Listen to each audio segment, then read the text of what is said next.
Hello guys, welcome to my channel let's crack judiciary. So guys, आज की video में हम ऑफेंसेस अगेंस्ट प्रॉपर्टी को कंटिन्यू करते हुए सेक्शन 3 to 4 से लेके 3 to 8 तक कंप्लीट करेंगे। तो सेक्शन 3 to 4 डील करता है मिसचीफ से। मिसचीफ में देखिए कौन कौन से इंग्रेडिएंट आते हैं और एक्टस रियस और मेंस रिया कौन सा होता है।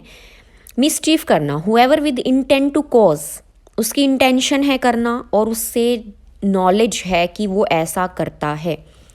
रॉन्गफुल लॉस और डैमेज टू द पब्लिक, ये होगा मेंस रिया, यानी कि उसकी इंटेंशन जो है वो होगी दूसरे पर्सन की या पब्लिक की, कोई उनमें रॉन्गफुल हानि हो जाए उनको या फिर कोई उनका डैमेज हो जाए, दोनों आएंगे।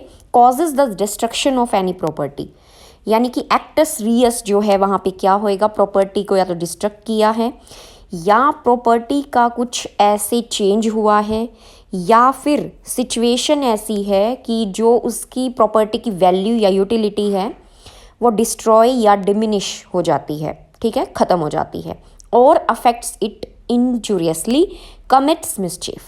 Whoever with intent to cause or knowing that he is likely to cause wrongful loss or damage to the public or to any person, यानी कि दोनों आ गए, पब्लिक को भी हो सकती है या किसी पर्टिकुलर पर्सन को भी हो सकती है। causes the destruction of any property या फिर change or in the situation as destroys or diminishes its value or utility or affects it commits mischief.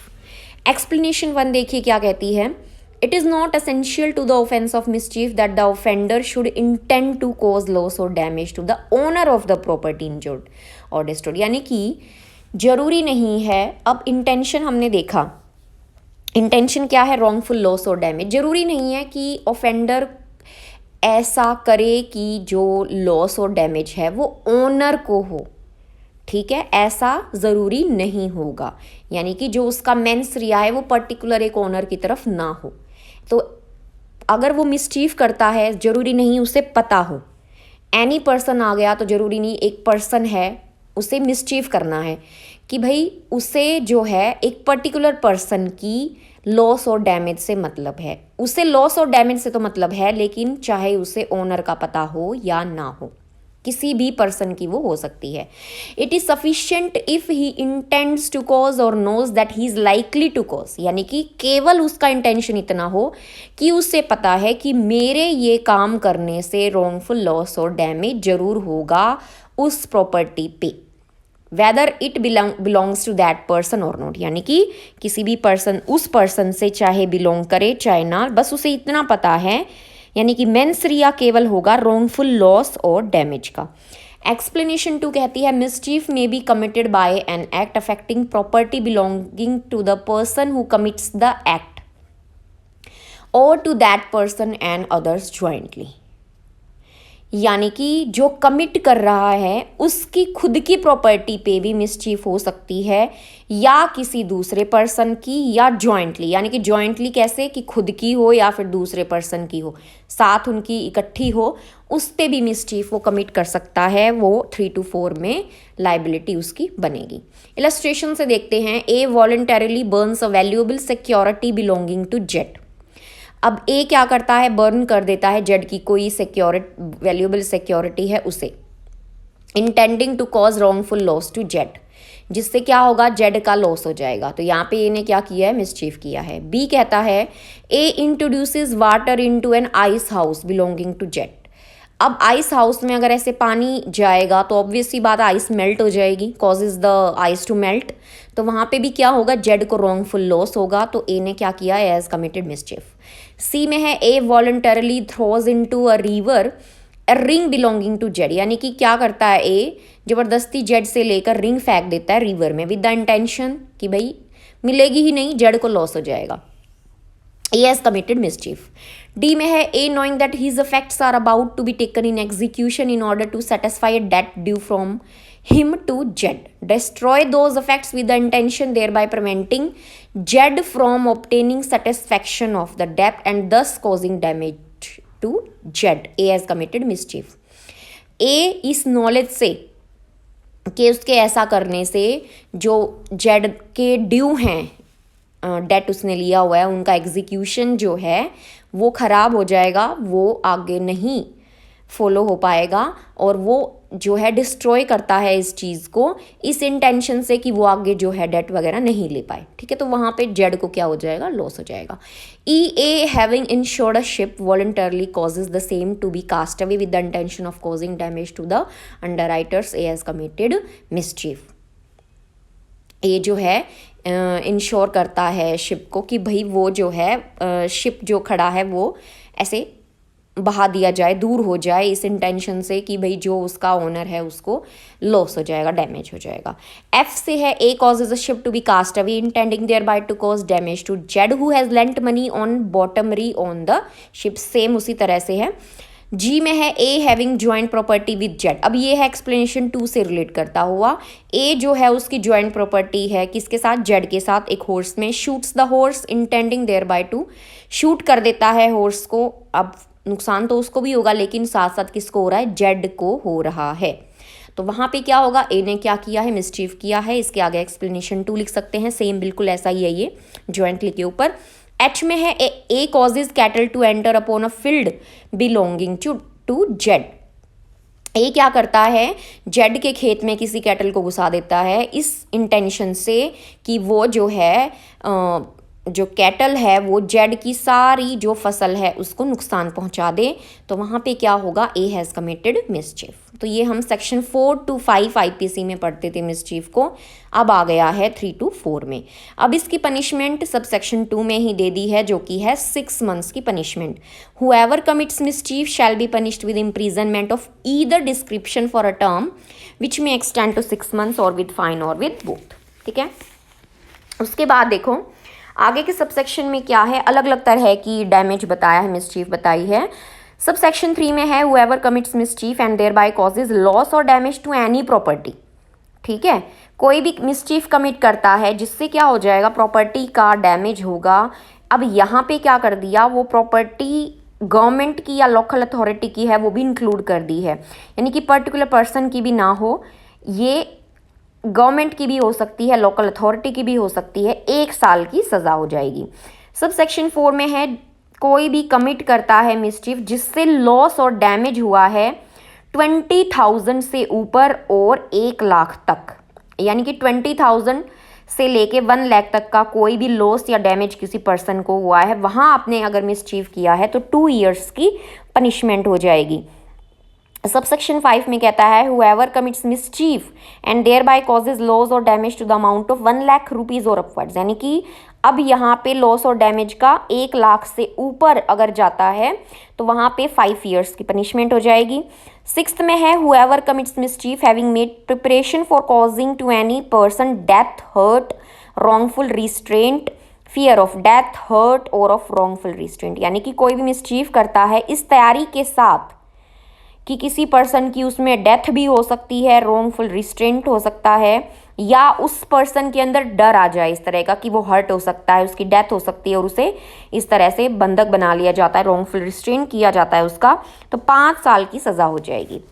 उसके बाद सेक्शन 3 to 5 कहता है मिसचीफ बाय किलिंग और मेमिंग एनिमल। मेम होता है अपंग कर देना, तो यानी कि ऐसे मिसचीफ करना कि जो एनिमल है तो वो मर जाए या फिर उसका कुछ इस तरह से कोई बॉडी पार्ट है कि वो अपंग हो जाए, इस तरह से उसका बॉडी पार्ट जो है वो खराब हो जाए, अपंग हो जाए, वो इस तरह की मिसचीफ अगर करता है तो वहाँ पे 5 years का पनिशमेंट हो जाएगा। Whoever commits mischief by killing, poisoning, maiming और रेंडरिंग यूजलेस एनी एनिमल, यानी कि उसको जहर दे के सपोज मार दिया किसी एनिमल को, तो वहाँ पे क्या हो जाएगी, 5 साल की सज़ा हो जाएगी।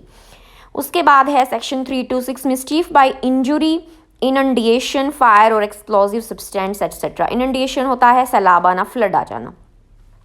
सेक्शन 3 to 6 होता है whoever commits mischief by a doing any act which causes और which he knows to be likely to cause a dimension of the supply of water, यानी कि शॉर्टेज हो जाए फॉर एग्री, यानी कि इस तरह की मिसचीफ वो करता है, ऐसा काम करता है जिससे एग्रीकल्चर जो काम है उसके अंदर पानी की कमी हो जाए। पानी की कमी होगी तो क्रॉप है मान लो वहाँ पे वो सूख जाएगी, या फिर अगर मान लो ह्यूमन बीइंग की तरफ पानी पहुँच रहा है और उसकी आप कमी कर देते हो, रोक देते हो उसको किसी तरह से, वो मिसचीफ करते हो, तो वहाँ पे क्या होगा, 5 साल की सज़ा हो जाएगी। Whoever commits mischief by doing any act which causes or which he knows to be likely to cause, यानी कि नॉलेज है और कर रहा है, a diminution of the supply of water for agricultural purposes or for food or drink for human beings or for animals which are property or for cleanliness or for carrying on any manufacture, यानी कि manufacture का भी यहाँ पे example ले लिया है कि कोई मैन्युफैक्चरिंग यूनिट है, मान लो, उस पर पानी ना पहुँचाना, तो वहाँ पे क्या हो जाएगा, 5 ईयर्स की पनिशमेंट हो जाएगी। उसके बाद है सबसेक्शन बी में देखो, doing any act which renders और which he knows to be likely to render any public road, bridge, navigable river और नेविगेबल चैनल नेचुरल और आर्टिफिशियल इम्पैसेबल। इम्पॉसिबल होता है पाथलेस हो जाना, यानी कि उनका जो एक डायरेक्शन में वो बह रहे हैं उनका डायरेक्शन चेंज कर देना, ठीक है। और लेस सेफ फॉर ट्रैवलिंग और कन्वेइंग प्रॉपर्टी, तो वहाँ पे क्या होगा, 5 साल की यानी कि ऐसा एक्ट है जिससे आप किसी रोड, ब्रिज, कोई भी नेविगेबल रिवर है, चैनल है, उसका जो है उसको पाथलेस कर देते हो, ठीक है। या फिर क्या करते हो, और लेस उसको जो ट्रैवल वहाँ पे कर रहे हैं उनके लिए सेफ्टी पर्पज़ के से आप वहाँ पे ऐसी मिसचीफ करते हो कि वो लेस सेफ रहेगा वहाँ आने जाने वाले लोगों के लिए, या प्रॉपर्टी जहाँ पे इधर उधर जा रही है, तो वहाँ पे क्या होगा, 5 साल की सज़ा हो जाएगी। सी में है doing any act which causes और which he knows to be likely to cause an inundation और an obstruction to any public drainage attended with injury और डैमेज। आप ऐसा एक्ट वगैरह करते हो या आपको नॉलेज है, इनंडेशन हमने पढ़ा, शॉर्टेज हो जाना, ठीक है। टू कॉज एन इनंडेशन और an obstruction to any public drainage, यानी कि आप ऑब्स्ट्रक्ट डालते हो कोई पब्लिक का जो ड्रेनेज सिस्टम वगैरह है वहाँ पे, जिससे क्या होगा, ऐसा करने से आपके क्या होगा, वहाँ पे कोई इंजरी और डैमेज हो जाता है, आप उसको रोक देते हैं, ऑब्स्ट्रक्ट करते हैं उस ड्रेनेज को, तो वहाँ पे 5 साल की सज़ा हो जाएगी। ऐसी मिसचीफ में 5 ईयर्स की पनिशमेंट हो जाएगी। डी में है डिस्ट्रॉइंग और मूविंग एनी साइन और सिग्नल, यानी कि मान लो कोई साइन सिग्नल है कि इस साइड हमें कहाँ जाना है, उस साइड कहाँ जाना है, और आप उन साइन या सिग्नल को चेंज कर देते हो, अब जो जा रहा है वो दूसरी जगह पे जाएगा, जिससे क्या होगा, उनको लॉस या डैमेज होगा, तो वहाँ पे 7 ईयर्स की पनिशमेंट हो जाती है। डिस्ट्रॉइंग और मूविंग एनी साइन और सिग्नल यूज्ड फॉर नेविगेशन, अब किस किस का देखो, रेल का, एयरक्राफ्ट का या शिप का, और other thing placed as a guide for navigators, यानी कि नेविगेटर्स के लिए जो वो साइन है वो गाइड करते हैं उनको कि किस जगह पे जाना है। आप उनके साथ या तो उनको मूव करते हो इधर उधर या उनको डिस्ट्रॉय कर देते हो, और any act which renders any such sign और signal less useful as a guide for navigators, वहाँ पे 7 ईयर्स का पनिशमेंट हो जाएगा। ई में है डिस्ट्रॉइंग और मूविंग एनी लैंडमार्क, यानी कि कोई लैंडमार्क फिक्स्ड कर रखा है, वहाँ पे आप उसको ऐसा करते हो कि वो यूज़फुल ना रहे या लेस यूज़फुल हो जाए, वहाँ पे 1 ईयर का पनिशमेंट हो जाएगा। डिस्ट्रॉइंग और moving any landmark fixed by the authority of a public servant और by any act which renders such landmark less useful as such, so there will be punishment for 1 year. F में है fire or any explosive substance intending to cause or knowing it to be likely that he will thereby cause damage to any property, ठीक है। आप इस तरह से fire या explosive substance को यूज़ करके किसी एग्रीकल्चरल प्रोड्यूस में क्या करते हैं, डैमेज करते हैं। मान लो उनको जला ही दिया, क्रॉप खड़ी थी उसको आपने आग लगा दी वहाँ पे, तो वहाँ पे नुकसान हुआ, 7 साल की सज़ा हो जाएगी। जी में है फायर और any explosive substance intending to cause or knowing it to be likely that he will thereby cause the destruction of any building, यानी कि कोई बिल्डिंग है वहाँ पे आप आग वगैरह लगा देते हो जिससे काफ़ी जो सामान है वो डिस्ट्रॉय हो गया है। ध्यान रखना ह्यूमन बींग्स के लिए यहाँ पे नहीं आएगा वो फायर जो है कोई डैमेज वगैरह करे वहाँ पे, क्योंकि हम मिसचीफ पढ़ रहे हैं यहाँ पे, डेथ से रिलेटेड कुछ नहीं है। यहाँ पे केवल ये है कि जो जैसे मान लो बिल्डिंग है उसमें कोई सामान रखा था वो ख़राब हो गया आपके फायर या एक्सप्लोजिव सब्सटेंस को वहाँ पे यूज़ करने से, तो वो यहाँ पे आएगा। which is ordinarily used as a place of worship or as a human dwelling or as a place for the custody of property। ध्यान रखना यहाँ पे बता दिया ऑफ प्रॉपर्टी, प्रॉपर्टी से रिलेटेड होना चाहिए, या ऐसा हो सकता है कि मान लो कोई वर्शिप करने की जगह है, ठीक है, तो वहाँ पे या फिर सपोज रहने की भी जगह है, लेकिन वहाँ पे क्या रखी जाती है, कस्टडी ऑफ प्रॉपर्टी को रखा जाता है, यानी कि केवल प्रॉपर्टी को वहाँ पे नुकसान होगा तभी वो मिसचीफ में आएगा और 10 साल की सज़ा हो जाएगी। उसके बाद है mischief with intent to destroy और make use unsafe a rail, aircraft, decked vessel और one of the 20 tons burden, यानी कि कोई भी मिसचीफ कमिट करता है कहाँ पे, रेल में, एयरक्राफ्ट में, या डेक्ड वेसल है या वेसल ऐसा है जिसमें 20 टन या उससे ज़्यादा का सामान ले जाया जा रहा है, इंटेंडिंग टू डिस्ट्रॉय और रेंडर अनसेफ। ठीक है, वहाँ पे क्या हो जाएगा, आपने कोई डैमेज कर दिया, मिसचीफ कमिट की है जिससे कुछ सामान जो है वो डिस्ट्रॉय हो गया है वहाँ, ये जो चीज़ें बताई हैं रेल वगैरह, एयरक्राफ्ट वगैरह में, तो वहाँ पे 10 साल की सज़ा हो जाती है। सेकंड में है हुएवर कमिट्स और अटेम्प्ट्स टू कमिट, यहाँ पे है अटेम्प्ट के बारे में, यानी कि कोई अगर कमिट कर देता है और अटेम्प्ट टू कमिट या फिर अटेम्प्ट करता है बाय फायर और एनी एक्सप्लोजिव सब्सटेंस, यानी कि जो हमने ऊपर पढ़ा रेल, एयरक्राफ्ट, डेक वेसल में, वहाँ पे क्या करता है, फायर या उससे रिलेटेड एक्सप्लोजिव सब्सटेंस के साथ अगर वो मिसचीफ वहाँ पे करता है तो वहाँ पे क्योंकि जान का खतरा हो जाता है वहाँ पे, तो ये पनिशमेंट को बढ़ा दिया गया है, लाइफ इम्प्रीजनमेंट और 10 साल तक की सज़ा। इसमें कमीशन भी आ गया और अटेम्प्ट दोनों आ गए। सेक्शन 328 में है punishment for intentionally running vessel aground, aground होता है टिका हुआ या फिर अशोर होता है किनारे पर, with intent to commit theft etcetera. ठीक है, whoever intentionally run any vessel aground और ashore intending to commit theft, वहाँ पे क्या करना है, उस पर चोरी या फिर डिसऑनेस्टली मिसअप्रोप्रिएट, यानी कि कुछ वहाँ पे जो प्रॉपर्टी है उसके साथ ऐसा कुछ करना है या फिर उसको लेके जाना है, चोरी करनी है इस इरादे से, और वहाँ पे आप मिसचीफ कमिट करते हो, जो वेसल है वो टिकी हुई है या किनारे पे है, तो वहाँ पे क्या होगा, 10 साल की सज़ा हो जाएगी। ठीक है, थेफ्ट आ गई, 2 तरह के क्राइम यहाँ पे बताए हैं, थेफ्ट और डिसऑनेस्टली मिसअप्रोप्रिएट, तो वहाँ पे क्या होगा, 10 ईयर्स की पनिशमेंट हो जाएगी।